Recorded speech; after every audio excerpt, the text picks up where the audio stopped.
पीर हरणित ईश ने लिया पैगंबर अवतार। पीर पैगंबर जब बाबरे करिए भव से पार। पीर पीर सब ने कहा पैगंबर कहत न कोई। पीर पैगंबर जो जपत तासो पीर न होय, तासो पीर न होय।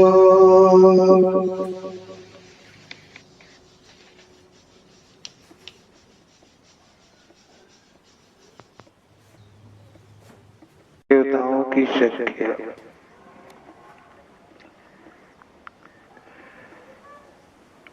हाँ, ओम श्री पीर पैगंबर जी की प्रेरणा के द्वारा दिया गया ज्ञान जो है ओम श्री पीर पैगंबर जी दरबार आप सब तक पहुंचाने का प्रयास किया करता है।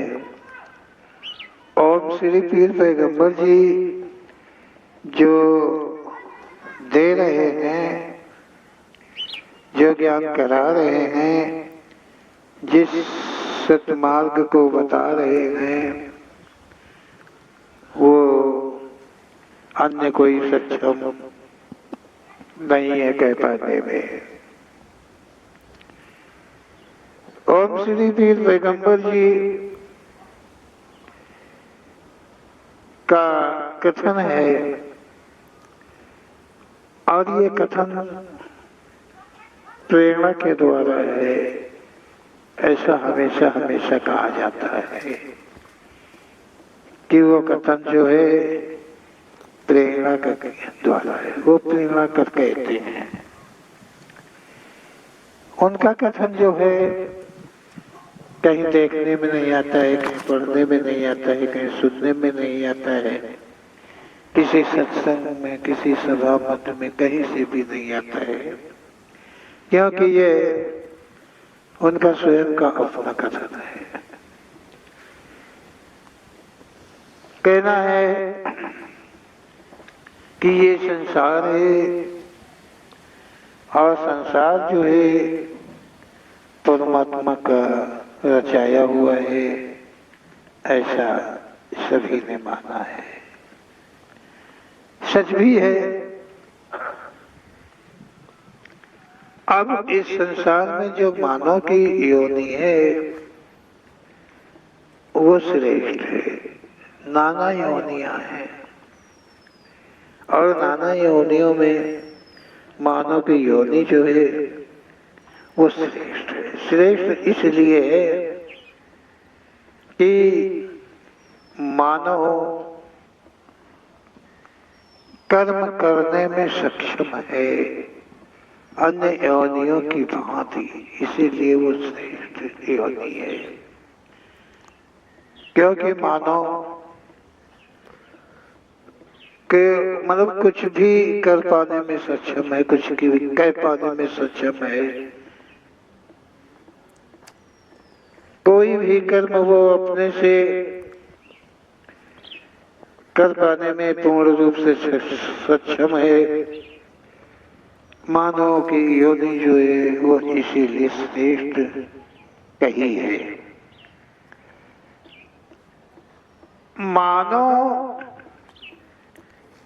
एक ऐसी योनि है, मानव की एक ऐसी सृष्टि है जो सारी जानकारी रखता है।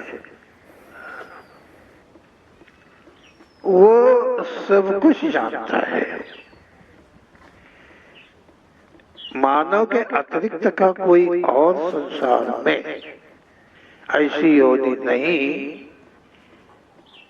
पैदा हुई है कि वो सब कुछ जान जाए।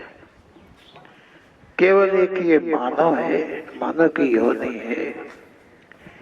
ये मानव सब कुछ जानता है, कब हुआ, क्या हुआ, कैसे हुआ, क्यों हुआ, सब कुछ का निर्णय मानव कर लेता है।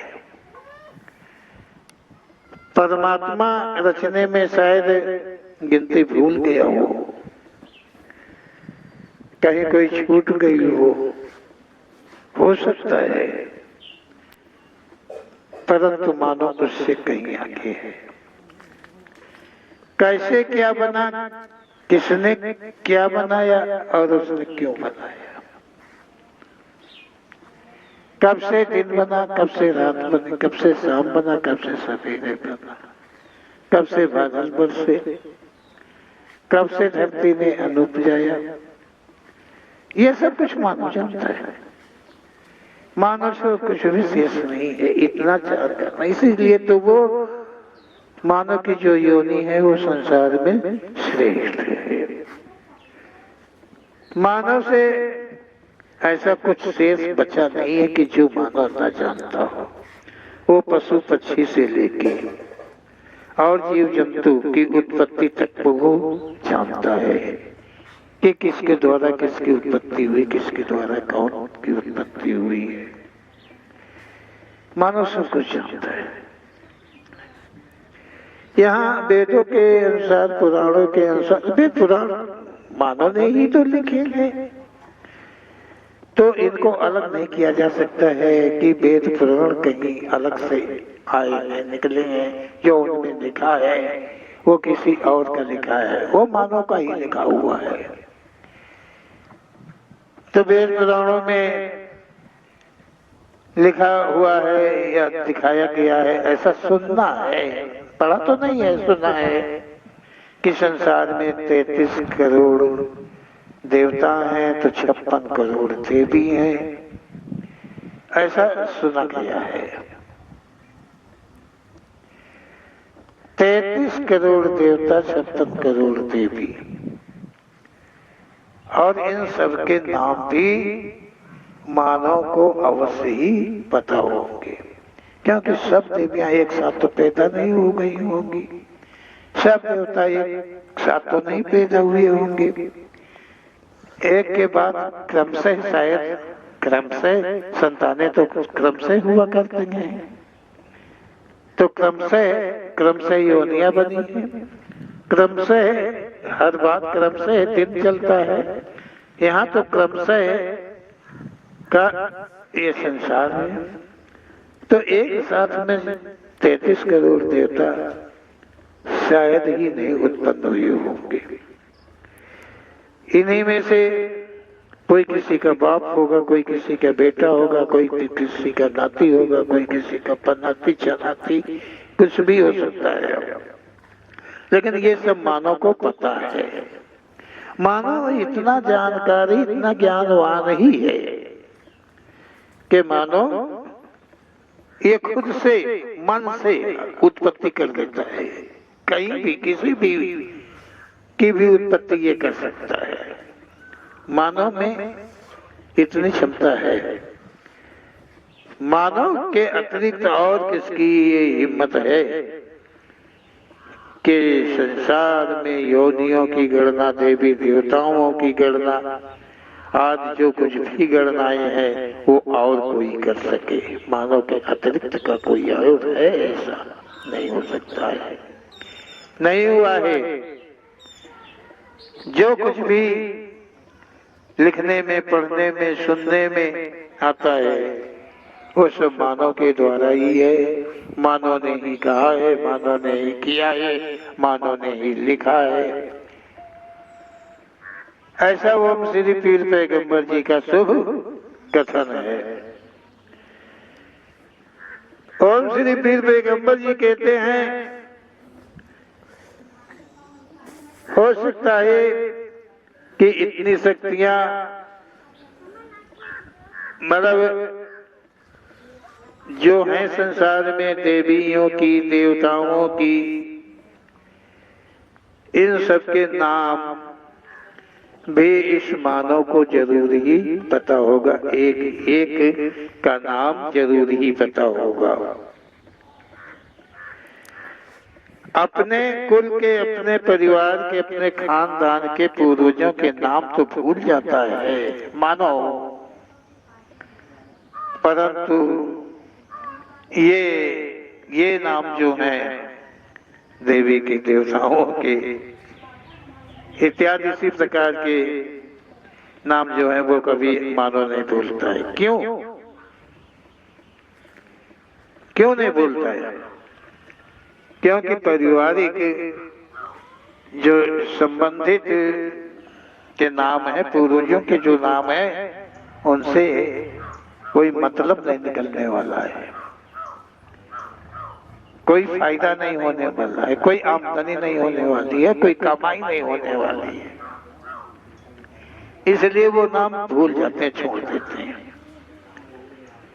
और देवी देवताओं के नाम पे धंधा चलते हैं, बिजनेस चलते हैं, कमाई होती है।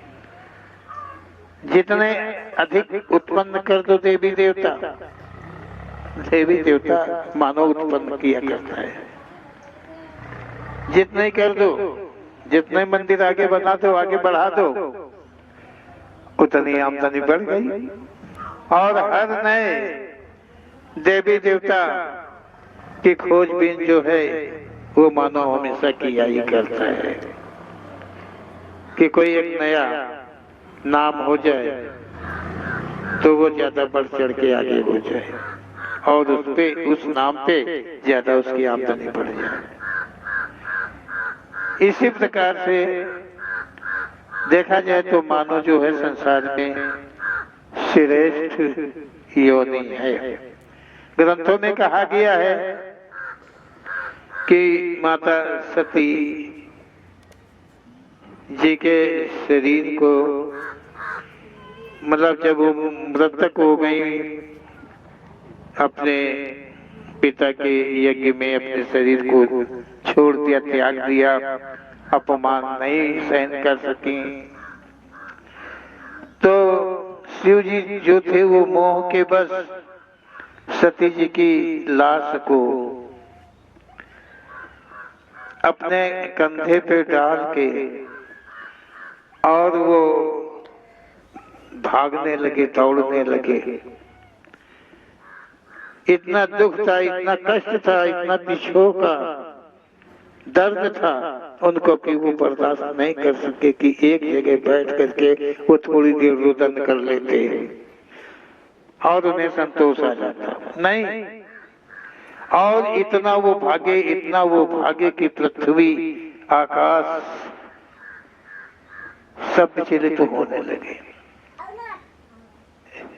पूरे ब्रह्मांड में हलचल मच गई। तब विष्णु जी ने ये देख प्रलय अपने चक्र से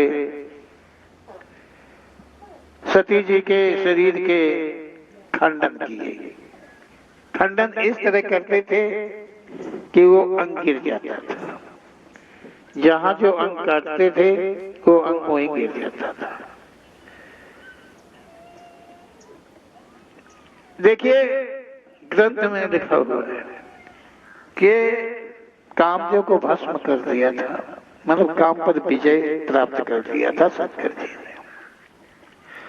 लेकिन सती के विछोह को वो फिर भी नहीं सहन कर पाए।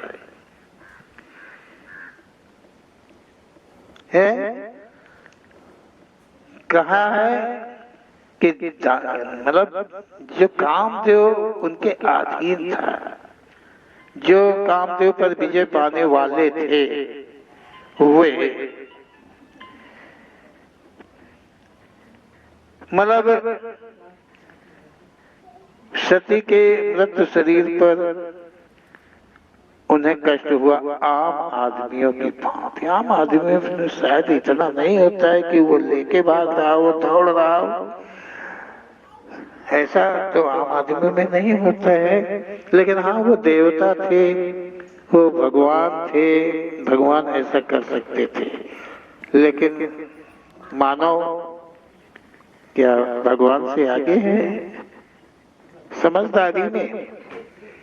चलो कुछ भी रहा हो, ये ग्रंथकार लिखे हैं, ग्रंथकार जानते होंगे इस सत्य को कोई कहां तक कर सकते हैं। तो कहना है कि पुराणों के अनुसार, ग्रंथों के अनुसार अंगों के जो खंड हुए वो 51 हुए, 51 खंड हुए जो आज शक्तिपीठों के नाम से जाने जाते हैं, ऐसा ग्रंथों का लिखना है। अब ग्रंथ ये जब ये ऐसी घटना हो रही थी तब मानो जरूर ही कोई देखता रहा होगा जो कि उसने लिखा है, जिसने ग्रंथ में ऐसा लिखा है उसने जरूर इस लीला को देखा होगा, तभी तो लिखा होगा। कोई सपने में तो देख करके नहीं लिखा होगा, ऐसा तो संभव नहीं है कि कोई सपने में देख करके सही मान ले और वो लिख जाए। ये जो 51 शक्तिपीठ हैं, इनमें ये कहा गया है कि ये बहुत शक्तिशाली हैं। मतलब उन सती जी का मतलब निवास इन पीठों में हमेशा हमेशा रहता है। ये अपने मतलब अंग जहाँ उनके गिरे वहीं मंदिर बने, और वहीं के मंदिरों में इतनी बड़ी शक्ति है कि सती जी सदा वहाँ विराजा करती हैं। केवल किसी मानव के जाने की देरी है, मांगने की देरी है, और मिलने में जरा भी देर नहीं लगता है, सब कुछ मिल जाता है। इसीलिए भारतवर्ष में कोई गरीब नहीं है, कोई कमजोरी नहीं है, कोई कमजोर नहीं है, कोई दरिद्रता नहीं है, क्योंकि देवी देवता इतना सबको दे ही देते हैं। हर कोई पूछता है, मानता है, किसी न किसी देवी को, किसी न किसी देवता को तो मानता ही है, और वो क्षमता होती है देवी देवताओं में कि वो दे देते हैं। आज इसीलिए कोई यहाँ दुखी नहीं दिखाई देता है। क्या ये सच है कि नहीं दुखी है कोई? अरे मुझे तो ये दिखता है कि छोटे से लेके बड़ा तक और किसी के पास कुछ नहीं है, जरा भी नहीं है। आज तक किसी को किसी देवी ने, किसी देवता ने कुछ नहीं दिया है, जरा भी नहीं दिया है। कहाँ से देते, कैसे देते? उनके पास कुछ होता तो दे देते। अब वो अंकट के गिरा, मतलब लिखा है, अब गिरा हो ना गिरा हो हम नहीं जानते, सच है कि गलत है, के कथाकारों ने रचना करी है ठगाई के लिए। ऐसा हो सकता है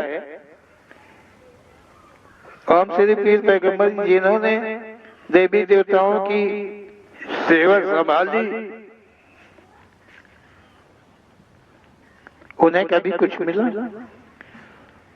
उन्हें श्रम नहीं करना पड़ा, मेहनत नहीं करनी पड़ी। हाँ, मानते हैं कि देवी देवताओं के बहुत ऐसे पूजक होंगे जिनको मेहनत नहीं पड़ती और धंधा बिजनेस उनका बराबर चलता, आमदनी ज्यादा होती है, लेकिन वो छल रूप का कर्म है, पाखंड रूप का कर्म है। वो कर्म मानता हूं कि वो कर्म है, लेकिन वो ठगाई का कर्म है,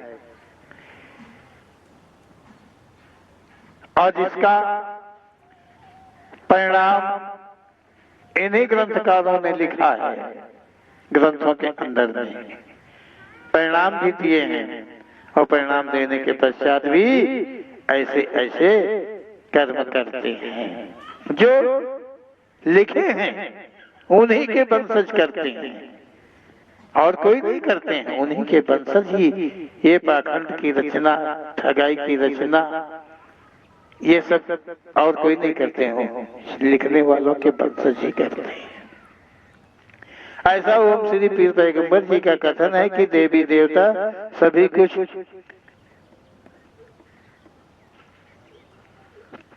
पूरा किए रहते हैं, पूरा किए रहते हैं, पूरा करते रहते होते तो फिर लोग क्यों जाते देश से विदेश और क्यों आडंबरों की करते रचना, कुछ भी नहीं करना पड़ता। तो इस प्रकार से देखा जाए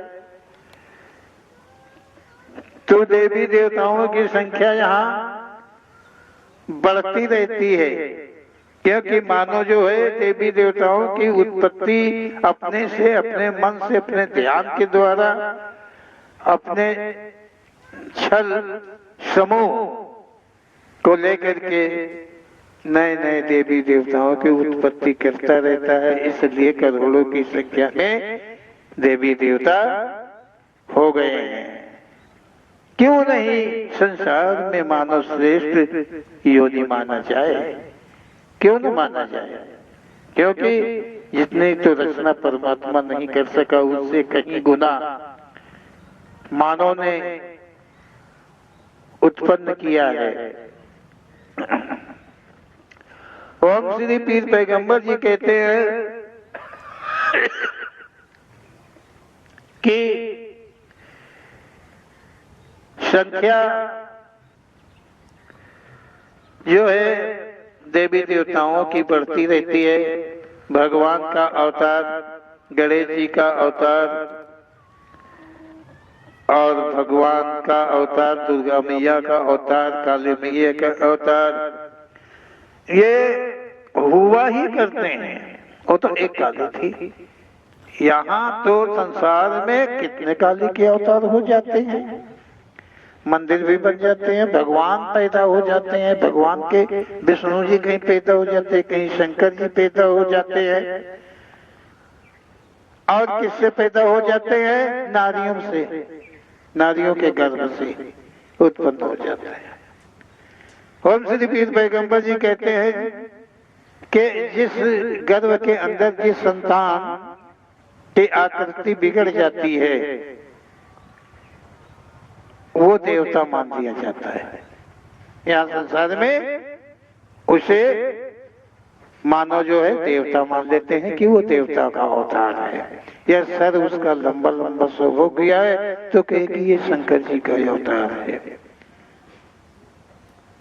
जो काली काली लड़की पैदा हो गई है और उसके घुंघराले से बाल हो गए, कुछ हो गए तो काली का अवतार है। बहुत गोरी पैदा हो गई तो कहे दुर्गा मैया का अवतार है। जो बंदर का जैसा मुख गया कि हनुमान जी का अवतार है। मतलब यहाँ पर इस तरह से मानव देवी, हाँ फिर वो जो अवतार होता है इस तरह से वो अवतार कहीं रुकता नहीं है, वो पल भर के बाद में वो समाप्त हो जाता है, खत्म हो जाता है। फिर क्या करते हैं, जैसे कोई बानर मर जाए तो रोड के किनारे उसको गड़ा देते हैं और गड़ा करके बालाजी का मंदिर स्थापित हो जाता है कि बालाजी, मतलब बंदर के मर जाने से, एक बंदर जानवर है, जीव है, उसके मर जाने से वो भगवान है, उसको भगवान बना देते हैं कि हनुमान जी का अवतार है। बानर हनुमान जी का अवतार है। मतलब बानर भी जब हनुमान जी का अवतार है तो उसे खिलाओ पिलाओ, रोटी मेवा पकवान मिष्ठान, फिर क्यों उससे बचाते हो? अपने खेतों से, अपने बगीचों से क्यों हटाते हो? अरे वो हनुमान जी हैं, हनुमान जी के अवतार हैं, हनुमान जी के अंश है, उन्हें खाने दो, पीने दो, रहने दो, क्यों मारते हो, क्यों भगाते हो? नहीं, ऐसा नहीं। जब तक वो जिंदा रहता है तब तक उसको दाना नहीं मिलना चाहिए। हाँ, उसको हटाए रहते हैं, उसको डंडे से, लाठी से, बंदूक से, है गुलेल से भगाते रहते हैं। और जब मर जाता है तो उसका अच्छा सा कफन लाते हैं, फिर देखा और मैयत उसकी जो उठा करके नारे लगाते हुए उसके नाम के बजरंगबली की जयकारा लगाते हुए, और फिर रोड का एक किनारा ऐसा है,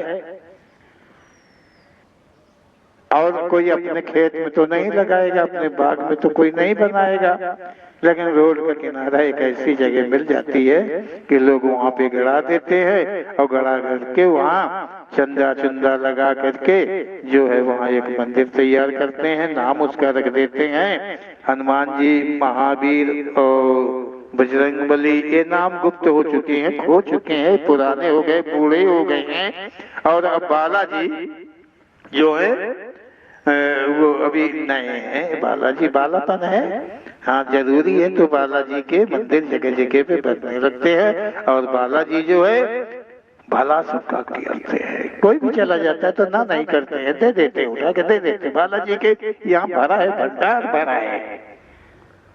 बालाजी सबकी परेशानी दूर कर देते हैं, सबके दुखों को दूर कर देते हैं, गरीबी को दूर कर देते हैं, जो निसंतान है उसे संतान दे देते हैं। कहीं ऐसा तो नहीं है कि बालाजी के नाम पर वहाँ ठगाई हो रही हो और कमाई हो रही हो, और वो लोग अपना भंडार भरते हो और अन्य को मूर्ख बना करके कि तुम्हें ये फायदा हो गया, वो हो जाएगा, ऐसा हो जाएगा, ऐसा कहीं ऐसा तो नहीं चलता। ये तो हर मंदिरों की कहानी है, हर देवी देवता के नाम पर ठगाई इसी तरह तो चलती है। लेकिन हम भी अपना स्वार्थ पूरा करने के लिए इन बातों पे ध्यान नहीं देते हैं। मानव अवश्य हैं, मानव अवश्य है, ध्यान नहीं देते हैं। इसका मतलब हम मानव कुछ भी नहीं जानते हैं, हम नहीं पहचान पाते हैं मानव को, तो फिर हम मानव की श्रेष्ठ योनि में तो हम हैं। क्या ये सच है कि श्रेष्ठ योनि है मानव की? जरा ओम श्री पीर पैगंबर जी के दिए हुए सत्य से ही पहचानो। क्या ये सच है कि मानव की श्रेष्ठ योनि है? हम हैं, हम मानव हैं, हम उस श्रेष्ठ योनि में हैं। क्या ये सच हो सकता है? अगर हम श्रेष्ठ योनि में हैं तो हम में श्रेष्ठ गुण क्यों नहीं है? हमें श्रेष्ठ फिर गुण होने चाहिए, हमारे श्रेष्ठ कर्म होने चाहिए। लेकिन ये तो कुछ भी नहीं है, पशुओं के बराबर भी नहीं है हमारे में गुण, पशुओं के बराबर भी नहीं, जीव जंतुओं के भी बराबर के नहीं है। फिर मानव को श्रेष्ठ योनि में कहा गया कि श्रेष्ठ योनि है। चलो ठीक है, श्रेष्ठ योनि ये इसीलिए है जो कि कुकर्म, पाप कर्म, अनाचार, दुराचार इत्यादि की उत्पत्ति मानव कर देता है। इसीलिए शायद मानव की योनि श्रेष्ठ है, क्योंकि पशु पक्षी कोई ऐसा तो नहीं कर सकते जैसा मानव करता रहता है। ओम श्री पीर पैगंबर जी का कहना है कि ओम श्री पीर पैगंबर जी कहते हैं कि मानव इतने ऊंचे हैं, इतना जानकार है कि वो भगवान को इन्हीं आंखों से दर्शन कर लेता है। मानो अब दर्शन किया कि नहीं किया, लेकिन मैं जैसे मैं कहूं कि नहीं हमने भगवान को पाया है, हमने भगवान को देखा है, हम भगवान के साथ खेले हुए हैं। भगवान जो है हमसे हार जाते थे, वो हमारी बराबर का दौड़ नहीं पाते थे, भगवान हमेशा पीछे रहते थे। तो हमारे जो अनुयायी हैं, जो अपने विश्वास कर दिए करते हैं, तो वो तो सत्य मानेंगे ही कि हम भगवान से भी कितना बड़े हैं। तो वो भगवान को छोड़कर हमें तो पूजेंगे कि और भगवान को पूजेंगे, कमजोर वाले को पूजेंगे। तो मानो इतना श्रेष्ठ है कि वो भगवान से भी ऊंचे अपने को दर्शाता है और अपनी ही पूजा करवाया करता है।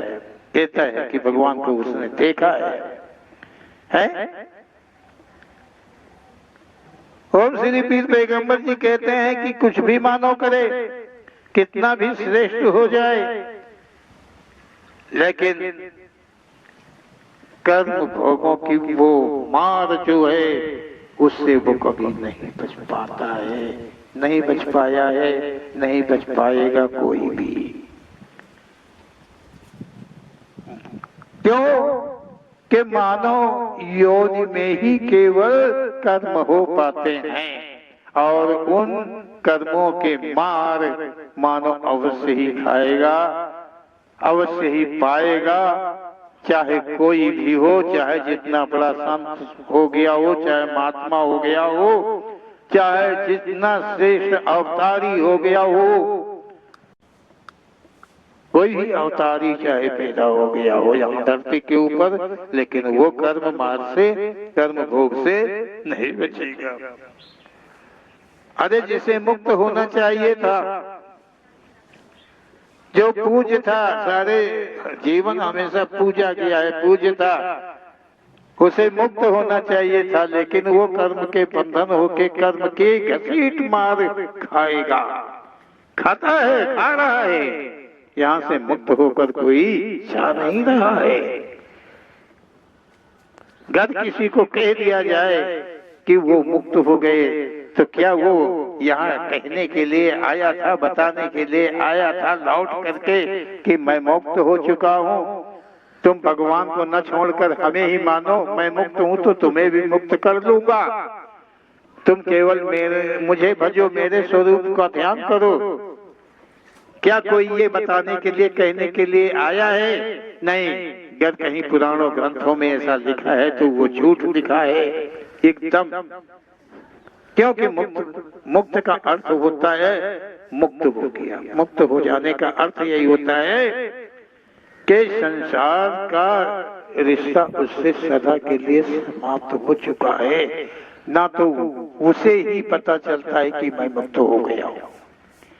जो मुक्त होता है उसे भी इसका पता नहीं चलता है कि वो मुक्त हो चुका है, क्योंकि कहीं शरीर मुक्त नहीं होता है, आत्मा मुक्त होती है। और आत्मा जो है वो परमात्मा का स्वरूप अपने परमात्मा में लीन होता है, तो आत्मा को ये ज्ञान कहाँ रहेगा कि वो मुक्त हो जाएगा। अगर शरीर के संबंध में आत्मा हो तो उसे पता चलेगा कि हाँ, हमें मुक्ति मिलने जा रही है, मैं मुक्त हो रहा हूँ।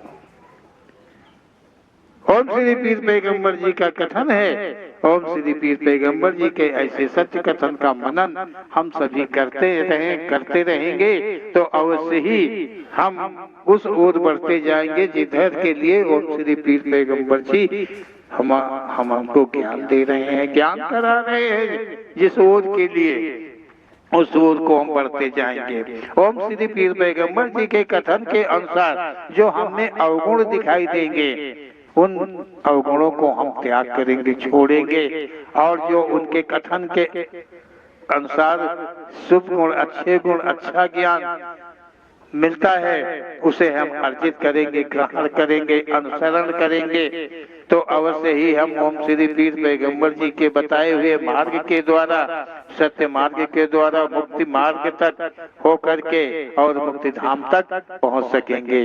ऐसा संभव है। ओम श्री पीर पैगंबर जी का ऐसा ही कथन है। बोलो ओम श्री पीर पैगंबर जी महाराज की जय, बोल सच्चे दरबार की जय।